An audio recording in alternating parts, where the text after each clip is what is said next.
राज्य शासनाच्या महिला आणि बालविकास मंत्रीपदी नामदार अदिती तटकरे यांची निवड झाल्यानंतर त्यांचे रोहा श्रीवर्धन मतदारसंघात आगमन झाले।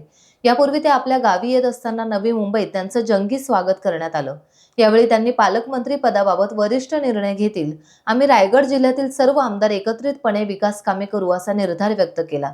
तसेच मंत्रिमंडळामध्ये काम करण्याची संधी दिल्याबद्दल महायुतीच्या सर्व मंत्र्यांचे, मुख्यमंत्री आणि उपमुख्यमंत्री शिवाय राष्ट्रवादीच्या सर्व नेत्यांचे त्यांनी आभार यावेळेस मानले।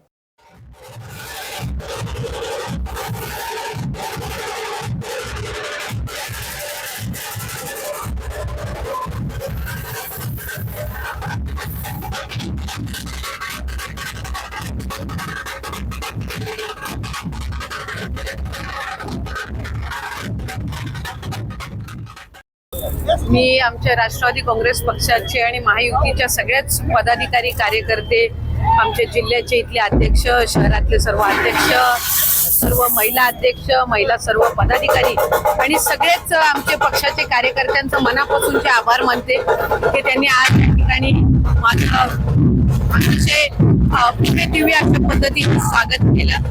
खऱ्या अर्थानं महायुतीच्या सरकारमध्ये राज्याचे मुख्यमंत्री देवेंद्रजी फडणवीस साहेब, उपमुख्यमंत्री एकनाथजी शिंदे साहेब आणि ज्यांनी मला या ठिकाणी आमदार म्हणून पुन्हा एकदा काम करण्याची संधी दिली, मंत्री म्हणून काम करण्याची संधी दिली, ते आमचे नेते, राष्ट्रीय अध्यक्ष, उपमुख्यमंत्री अजितदादा, आदरणीय प्रदेश अध्यक्ष तटकरे साहेब, त्याचबरोबर प्रफुल्ल पटेल साहेब असतील आणि सर्वच माझे मंत्रिमंडळातील सहकाऱ्यांचे सुद्धा या निमित्ताने आभार मानेन की त्यांनी पुन्हा एकदा मला मंत्रिमंडळामध्ये महिला व बाल विकास विभागाची मंत्री म्हणून काम करण्याची संधी दिली आहे। मुख्यमंत्री आणि दोन्ही उपमुख्यमंत्र्यांच्या मार्गदर्शनाखाली अधिकाधिक महिलांसाठी, बालकांसाठी विशेष काम करण्याचा प्रयत्न हा माझा निश्चितपणाने राहील। टाइम्स डिजिटलला लाईक करा, सबस्क्राइब करा, शेअर करा आणि बेल आयकॉन दाबायला विसरू नका।